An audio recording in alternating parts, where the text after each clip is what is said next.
You're listening to DraftKings Network.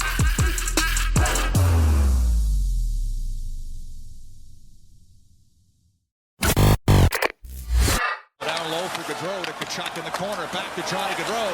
Gaudreau in front. Feeds a pass to Lino. Stopped by Ottinger. Took it up high. Gaudreau scores!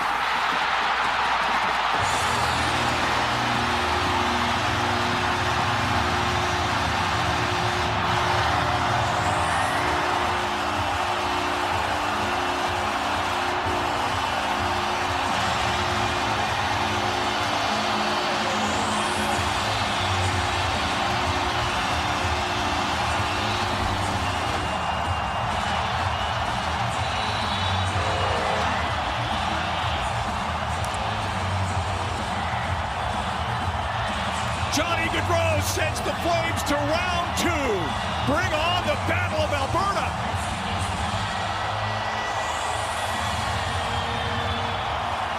This is the Hockey Show. My name is Roy Bellamy. David Dwork is here as well. We're going to be joined by John Buccigross to talk about the memory of Johnny Gaudreau and his brother Matthew, who lost their lives last night in a accident where they were on bikes and were struck by a drunk driver. That video and sound was courtesy of Sportsnet. That was his series-winning goal against the Dallas Stars in 2022 in overtime. And this is just a heartbreaking story and really should not have happened, Dave. This is a tragedy. No, it's tough. We woke up to this awful news today. Not really sure, all the details, but anytime, a young man, 31 years old, way too young father, two young men, a family.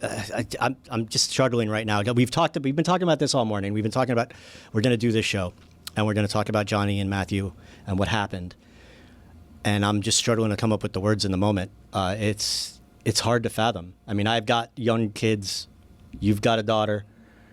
It's just devastating. It's devastating. John Buccigross is also a father. He works for ESPN. He does NHL coverage, and he's followed his career since he was in Boston College, really. And Johnny Gaudreau's career in Boston College was like one for the record books, the national championship, Hobie Baker Award. John, why don't you tell us a bit about Johnny's career before we get into the details of what happened last night? Yeah, just a sweet kid. Grew up in South Jersey. Always incredibly tiny and small. Goes to Boston College after a good year at the USHL. Again, despite his tiny stature, producing. Goes to Boston College in 2012, as you just mentioned. That was his freshman year, 18 years old. He has an August birthday. So he was an 18-year-old for his entire freshman year. They win the national championship. He scores probably one of the greatest goals in college hockey history. Would have been one of the best plays of the year to clinch the national championship against Ferris State in Tampa. They were up 2-1 late third. So just one of those cool goals that is highlight, incredible. You laugh at it. It's so amazing. There's some amazing plays in sports where your teammates, your peers, because they know how ridiculous it is, and they could never do that, laugh. It's kind of like the response. So to clinch the championship, to have 3 minutes to soak it in while you're enjoying this amazing play that only this freak can do, it's really something. I'd met Johnny for the first time during those college years, and you just look at him in person, and it's like, this kid was 125 pounds when he went to BC.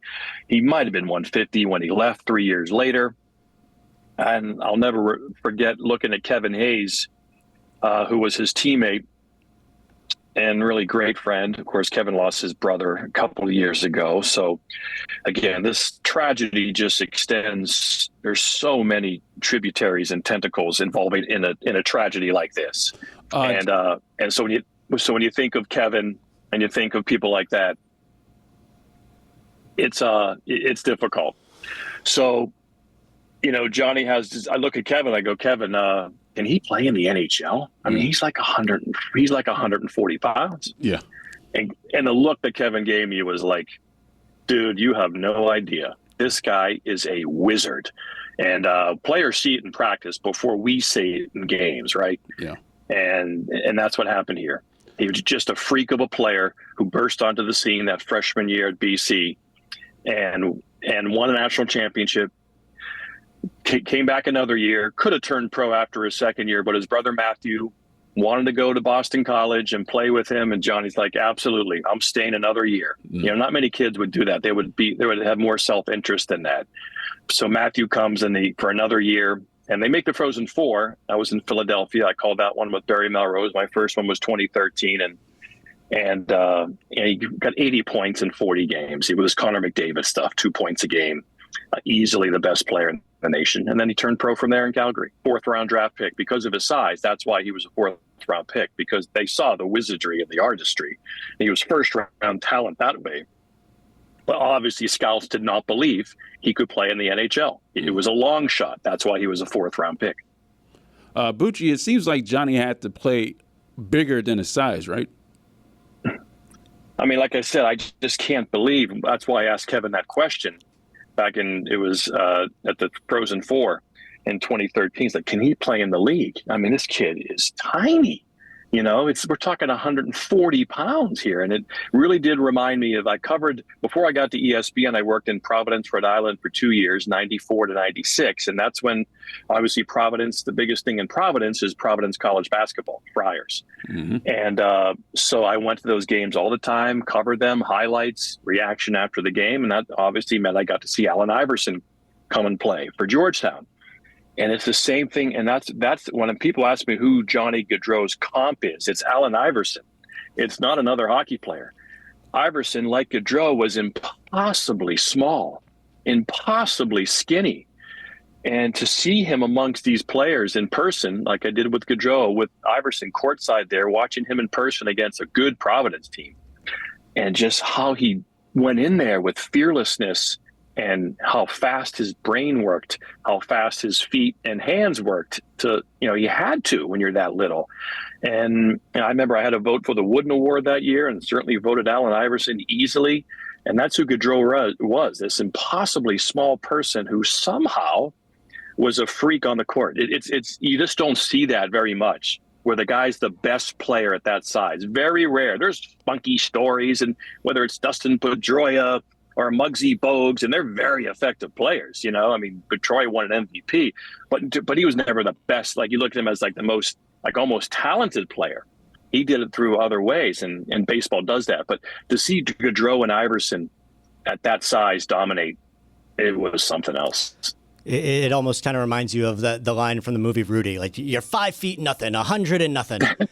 Yeah. But one of the things, aside from his skill on the ice, was just his personality. Like, you talk to a lot of people and they just talked about how Johnny had this infectious smile, how he was just always, he'd light up a room. He was always a very happy guy, very positive guy.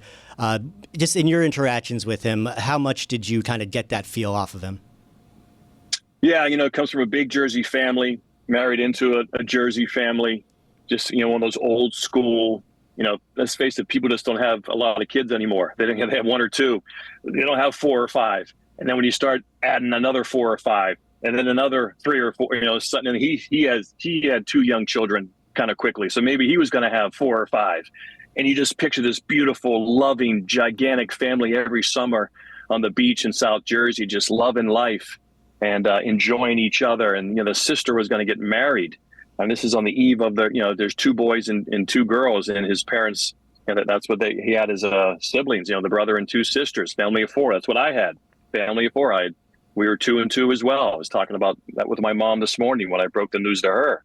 And so, yeah, you just picture this big family, and he was part of that. And he was always smiling, always very quiet. I remember the 2016 World Cup up in Toronto, and I was at a hotel in And just this figure, as I was walking into the hotel, one was walking out just in front of the revolving doors. Actually, he was outside, probably waiting for an Uber or a friend to pick him up, and had a baseball hat on, a small figure. And he goes, "Hey, Bucci, hey, how you doing?" I'm occasionally recognized when I'm out in public, especially around hockey events. And so I thought this was this little American kid just maybe flew up to watch the game, because I don't really get recognized in Canada too much. Occasionally, it was Johnny Gaudreau. I mean, he literally looked like he was 14 years old. At this point, he's an established player in the league, couple years in Calgary. And there he was, just kind of with a baseball hat and, dark clothes on. And it was, kind of at night. And it was like, "Hey, Bucci, what's up?" It's like, "Hey, good to see you." "Oh, Johnny?" It was just very unassuming, but his own man. When he was a free agent, everyone thought he was going to go back and sign with the Flyers, sign with New Jersey. Nope. He felt like Columbus was the place for him, And that's where he's been the last couple of years. Well, yeah. I mean, we mentioned that his wife and her family are Jersey bred, Jersey born. Yep. He didn't sign with New Jersey. He decided to sign with Columbus. Then he took less money to sign with Columbus, but to be as close as possible to his wife's family, right? Yeah, but maybe he felt like that was too close, right? He could have signed with the Devils, really good team. They had offers there, like, the Flyers, they weren't really prepared. They were mismanaged, and they probably weren't ready to take him on. He probably felt like that situation didn't look great.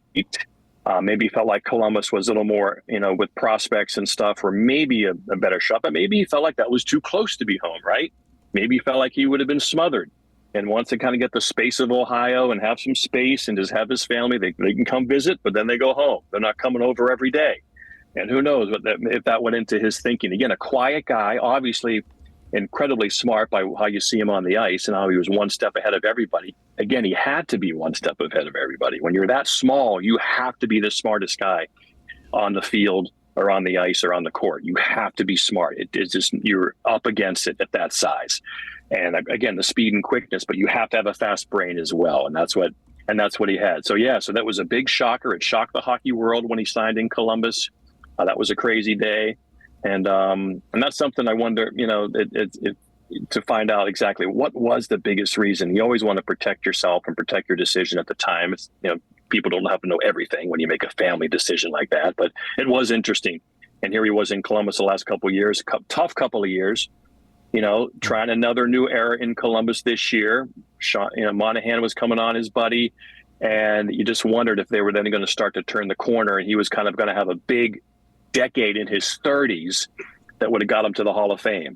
He kind of look at him, he probably would have been a 1,200 game played, 1,200 point guy as Columbus got good again. And those are Hall of Fame numbers, and you couple that with the college career, because, Hockey Hall of Fame takes into account your entire career, not just your NHL career. Mm-hmm. Most points amongst American-born players at World Championships. So this is an international. He would have been on the Olympic team, a college player, international, NHL. Looking at a Hall of Fame type of player. So again, that's the least important thing today, but just to give people an idea of the trajectory that he was probably on, and what he was in the game, how he was looked upon, and what his state was in station in the game. I want to get into the journalism aspect of reporting a story like this. Last night, there were rumors circulating around what eventually happened. And the medical examiner apparently took pictures of his notes and sent it into a group chat, and then all of a sudden, boom, it's circulating on social media. Tim Peel was the first major name who reported that this happened, and I'm obviously willing to give a 15-year NHL referee the benefit of the doubt as a source on that situation, and but that was it. Outside of that, it was just speculation. It was just rumors. So as a journalist, how do you wade through those waters? Yeah, I got a text last night at 11:30 from someone who I know, and we're on the phone. And I had yet to hear from it. I had gone. I went to bed it was about 11:15 Eastern time, and I was like, I was tired, had a long day.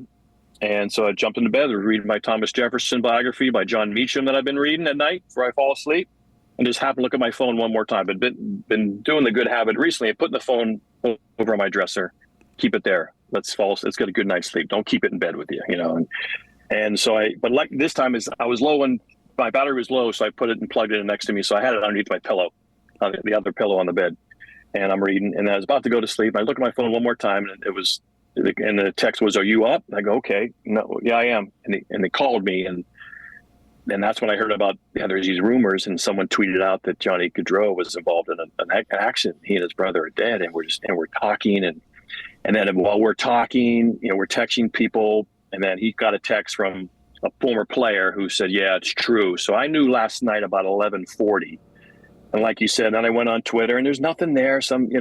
And obviously this is a delicate time, and then I saw you mentioned Peel's tweet. But again, it's just at that point, you don't know when the family's been notified. You don't know what's going on. Again, I didn't know about the wedding plans with his sister. So you can imagine people might be all over the place, might have gone to bed early that night. You just don't know. And so the family has to know first. So that's what I, certainly before midnight last night, I had known the news. But again, you got to respect the family in that situation. It's just not worth it. And so I went to bed knowing that when I woke up this morning, there would be this obviously avalanche of news, and that's certainly what happened. And that's the thing. The family, TMZ did that with the Kobe Bryant death. They reported that thing as soon as they found out from what the police pictures that got circulated around, and Vanessa Bryant didn't find out until she read that report. Yeah. And that sort of thing is bad. It's very unethical. Yeah, the journalism, again, people want to get a story out. They want to be first. They feel like I understand that balance of responsibility to information and news, especially now more than ever, but also sensitivity to the family. What is that line? I'm always going to lean towards, when in doubt, it's not worth the pain of someone else not finding out in the proper fashion. Although in the end, when he's gone, and maybe in the end that doesn't matter. I don't know, but it probably kind of does. You want that respect, but in the end, the loss is the loss, and all they do is want that person back right away. Because at first, it's still unbelievable to me. I still don't really believe it. It takes a while to process that. So maybe in the end, it doesn't matter, but still, when in doubt in those situations, that just becomes self-serving and a little self-absorbed if you want to throw something out there. But again, that's what the thing about Twitter, X. So one of the positives, and I think there's many positives to it, is there is that kind of community collaboration that a lot of times we don't have in real life anymore. So we get it digitally, and sometimes that can be a good thing. You share your thoughts. You're communicating with people. You're getting through this in real time. It's different, obviously, than when we were younger and before the age of social media. But in some ways, it probably helps people cope. It helps them connect and share their feelings, get their feelings out, prepare for tragedies. I remember as a young father, I thought about these things every now and then, thinking, well, maybe if I think about it once in a while of losing my kids, if it does happen, I'll be better prepared, which of course is folly as well. But you do anything to protect yourself. And when you think about loss, especially when you have children, and because there's not a bigger loss than that once you start having children. And that's the thing too about Johnny that kind of hits me. He's a child of the 90s. He was born in 1993. My kids were born in 92, 94, 99. So NHL players his age, I almost look at my third son. Like I really do. It's kind of strange how my career now, as I've gone into it deeply, I look at these players like Johnny as, they're my sons, and I want the best for them. I want to somewhat protect them. I want to push them. I want to challenge them. I want to, do all the things that a father would do. So I try to cover them almost like a father. And in terms of the things we do as a good father, we have to push our kids. We have to have guidelines, but we have to have affection. We have to have forgiveness. We have to love them. And of course, ultimately, we want the best for them. And that's how I look at people like Johnny. And because, like I said, he's right between my oldest son Brett and my daughter Mallory. Like he's right in the middle. 93, born. And so that's why, like I said, I just can't believe every time they come up and see me, that college connection that I had with these college kids. This is extra, hurtful for me because, like I said, I've seen him since he was 18 growing up. And here he is, a man now, 31, a wife, 2 little babies, just building his own life. And that's just, again, what we want for our children, what we worry about them sometimes you can't picture them, that they're going to be an adult someday, and they're going to have children, they're going to have a mortgage, and they're going to have a car payment. And when that kind of happens, you're so proud. As I'm sure his parents were. The same feeling I get now when I look at my adult children as they emerge and evolve. John, talking about the hockey community at a time like this, how you kind of alluded to it there, but how people tend to come together, whether it's to share stories, grieve together.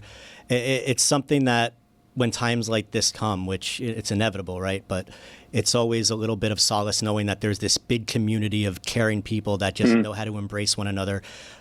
How important is that going to be right now as we're about to start a new season and something like this happens? Just the idea of everybody just kind of needing to lean on each other right now to make it through these very hard times. Yeah, especially the young men, his peers, and the wives of these young men as well, who see this young woman losing her husband like that. And that's a young person thing, sports or not, right? I remember when Brendan Burke died, the son of Brian Burke, in a car accident, coming home on a snowy road trip back to Miami University in Oxford. And I remember going, covering that funeral and writing about it. He had just come out as gay a few months before. And at that time, that was a big story, especially being Brian Burke's son. That just added another layer to it. And it was a huge story at the time.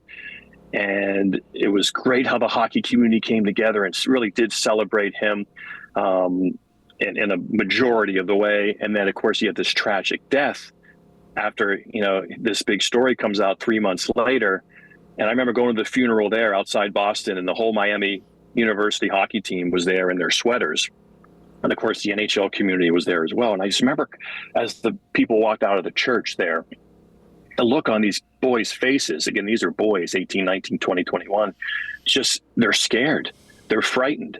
And that's what young people, that's their first kind of emotional reaction to death like this, especially to a peer, is you do realize, oh my gosh, life is that precious.